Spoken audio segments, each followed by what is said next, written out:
అందరికీ నమస్తే అండి. Harish at the rate of YouTube channel స్వాగతం. నేను మీ కేశవ ప్రసాదం.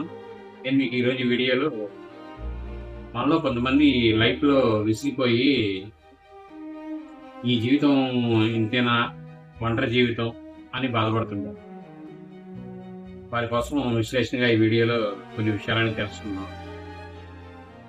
జీవితంలో కొంత వయసు వచ్చే వరకు తల్లిదండ్రులు అనేది అండగా ఉంటారు. బాధ్యతగా వెళ్ళే వారికి అన్ని బాధలే. ఒక మాట గుర్తుపెట్టుకోండి. ప్రతి దానికి బాధ్యతగా ముందు చూపుగా ఆలోచించే వారికి బాధలనేవి ఖచ్చితంగా ఉంటాయి. బాధ బాధలతో మనకు సంబంధం లేదు, కుటుంబ బాధ్యతలు అనేది ఆలోచించుకునే వాళ్ళకి ఏ బాధలు. కాబట్టి ఈ బాధలనేది ఆలోచించుకునేది బాధ్యతలు ఎక్కువ మోసేవారికే ఈ బాధల గురించి ఆలోచన ఉంటుంది. మనం ఒంటరిగా ఉన్నాము అని ఫీల్ అవుతుంటారు. మీరు ఏమీ ఫీల్ అవ్వట్లేదండి.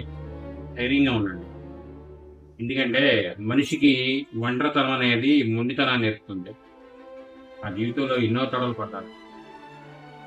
ఎందుకంటే ఆపదలు వచ్చినప్పుడు ఎవరు ఒకానొక స్థాయిలో నా దగ్గర డబ్బులుండి మాకు వచ్చి మాట సహాయం చేయడానికి కూడా బాధపడిపోయారు కొంతమంది వ్యక్తులు. తర్వాత వ్యాపారంగా దెబ్బతిన్న తర్వాత కూడా అదే విధంగా చేస్తారు. తర్వాత ఈవేళ వాళ్ళందరూ నువ్వు చేస్తుందే కరెక్ట్ అని మాట్లాడుతున్నారు. ఎందుకని మాట్లాడుతున్నారు? ఒక వ్యక్తి 3 రకాలుగా ఎందుకు మాట్లాడుతున్నారు?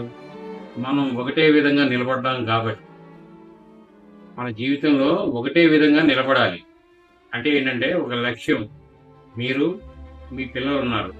నా పిల్లల్ని ఇలా చదివించాలి అని ఒక లక్ష్యం పెట్టుకోండి. అలా ముందుకు వెళ్ళండి. లేదు వెల్ సెటిల్ అనుకోండి, నేను ఇలా నా భవిష్యత్తు ప్రణాళిక అనేది నేను ఇలా ఫలానా సైట్స్ కొనుక్కోవాలి, గోల్డ్ కొనుక్కోవాలి, నేను మరింత భవిష్యత్తులో ముందుకెళ్ళాలని ఒక ప్లాన్ అనేది సిద్ధం చేసుకోండి. ప్లాన్ ప్రకారం ముందుకు వెళ్ళండి. బంధువులు వాటికి పిలవట్లేదు, వీటికి పిలవట్లేదు, నన్ను పట్టించుకోవట్లేదు, ఇవన్నీ వద్దండి. మీరు, మీ భార్య, మీ పిల్లలు, తల్లిదండ్రులు, వాళ్ళ తర్వాత ఎవరైనా మీరు కుటుంబంలో మీరు పట్టించుకోవాల్సిన బాధ్యతలు ఏంటంటే మీ వాళ్ళయే. లోకంలో బాధ్యతలు అనేది పట్టించుకోవాలి. ఎందుకంటే అది ఇంకో ఆప్షన్.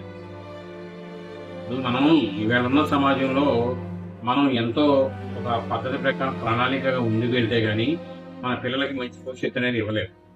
ఫస్ట్ ఏంటంటే మీరనేది ఒక ధైర్యంగా ఉండడం అనేది అలవర్చుకోండి. అది కంపల్సరీ కావాలి. ప్రతి ఒక్కరికి ధైర్యం అనేది కావాలి, మనోనిబ్బరం కావాలి. ఈ మనోనిబ్బరంలో ఏ అలవాటుకి బానిస అవ్వకూడదు. ఇప్పుడు మన సర్కిల్లో కొంతమంది తాగేవాళ్ళు ఉంటారు, కొంతమంది వేరే వేరే బానిసలు అయిన ఉంటారు. వీళ్ళందరూ జోలికి వద్దండి. మనం ఒకటే, మనం చేసుకున్న వృత్తి కానీ ఉద్యోగం కానీ మా కుటుంబం అని మీరు ముందుకు వెళ్ళండి. మీకు బంగారు భవిష్యత్తు అనేది మంచి భవిష్యత్తు అనేది ఉంటుంది. పిల్లలకి మనం చెప్పాలి అంటే ముందు మనం అలవరుచుకొని మన పిల్లలకు చెప్పగలం. మనం మంచిగా నడవడిక అనేది ఏర్పరచుకోకుండా మన పిల్లలకి చెప్పే అర్థం మనం కోల్పోతామండి. అలవాటు వాళ్ళ వయసు పెరిగే కొద్దీ మనల్ని గౌరవించడం అనేది తగ్గిపోతుంది. కాబట్టి ప్రతి ఒక్కరూ ఆలోచించండి. ఎవరితో వద్దండి. ధైర్యం అనేది ఎవరు ధైర్యం కావాలండి? మన కుటుంబీకులే మన ధైర్యం, మన భార్య పిల్లలే మన ధైర్యం, మన తల్లిదండ్రులే మన ధైర్యం. ఇంకెవరు కావాలి మనకి? ఎవరితో అవసరం లేదు. మీరు అలాగే ముందుకు వెళ్ళండి. అన్నీ మీ ఎమ్మట 1/1 అన్నీ మీకు కావాల్సినవి అలాగే వస్తాయి. ముందు ధైర్యం ప్రధానం. మీరు లక్ష్యం మీ దేనిలో అధైర్యపడవాలి. ఎందుకంటే వాళ్ళే వస్తారు బంధువులు, వాళ్ళే వస్తారు మాట్లాడతారు. ఇప్పుడు బంధువులు అనేది దేనికండి? ఏ కార్యక్రమం వెళ్ళి మనం నలుగురు వెళ్ళి నిలబడతాము. నువ్వేం సంపాదించావు, నువ్వేం తిన్నావు, నువ్వేమున్నావు అని పిల్లలు ఏం చదువుతున్నారు ఈ తెలుసుకోవడం తప్పించి బంధుత్వం దేనికి ఉపయోగపడుతున్నావు ఒకసారి చెప్పండి. ఎవరైనా సరే దేనికి ఉపయోగపడుతుందండి? దేనికి లేదు.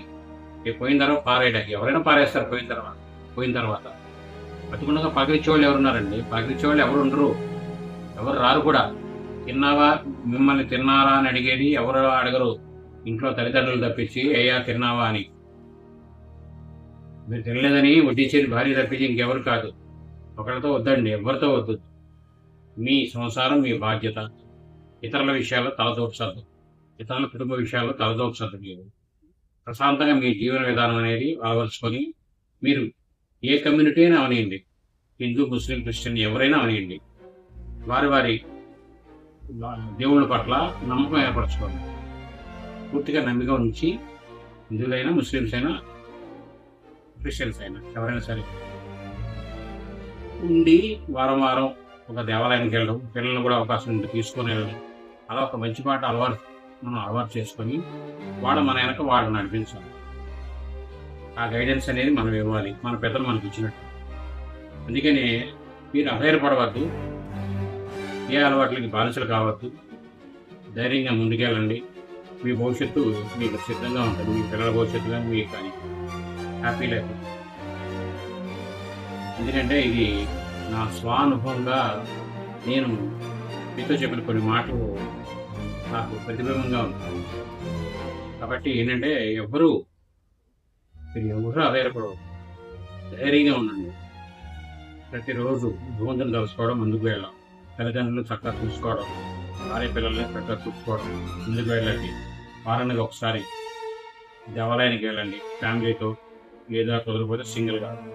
అలాగే మీరు కుదిరినప్పుడు ఏ సినిమాలకో, ఏటే పార్కో వెళ్ళండి సరదాగా. అలా హ్యాపీ లైఫ్ ముందుకు వెళ్ళండి. ఉన్న బడ్జెట్లో చూసుకుంటాం, అవసరాన్ని మించే అప్పులు అనేది చేయకుండా జాగ్రత్తగా బడ్జెట్గా చూసుకొని అనుదానం పొదుపు చేసుకుంటా ముందుకు వెళ్ళండి. అదే మంచి జీవితం.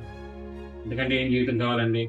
మనం ఒకటి ఫస్ట్ ఏంటంటే మనం ఒకరితో పోల్చుకోకూడదు. మన లైఫ్ని నేను చేసిన ఫస్ట్ విషయం అదే. ఎవరితో పోల్చుకున్నాను కాదు, మనకి భగవంతుడు ఈ జీవితాన్ని ఇచ్చాడు, దీనిలో మనం బతకాలి అనే నిర్ణయంలో మనం ఉండాలి. ఒకరితో పోల్చుకున్న కానీ మన టెన్షన్ అనేది బయలుదేరి ఒక రకమైన కంగారు పడి మనం ఈ వ్యాపారం చేస్తే ఇంకో వ్యాపారం సంపాదించాలని చేయడం, అలా రకరకాల నిర్ణయాలు చేస్తాం. అలా కాదండి. ముందు స్టెబిలిటీగా ఉండండి, స్థాయిగా అదే వస్తుంది. ఒక వ్యాపారం ఇంకోటి పెంచుకోవాలని దాని తగిన స్ట్రెంత్ కావాలి, చేసేవాళ్ళు కావాలి. ఇవన్నీ జీతాలతో కూడుకున్న వ్యాపారాలు. కాబట్టి ఉద్యోగస్తులను ఎవరైనా సరే ముందుగా జాగ్రత్తగా బడ్జెట్ చూసుకొని ముందుకు వెళ్ళండి, మంచి భవిష్యత్తు ఉందండి. ఈ వీడియో మీరు పూర్తిగా చూస్తున్నందుకు ధన్యవాదాలు. మేము మరిన్ని వీడియోలు చేయడం కోసం లైక్ చేయండి, షేర్ చేయండి, తప్పకుండా సబ్స్క్రైబ్ చేయండి మీరంతా. Thank you.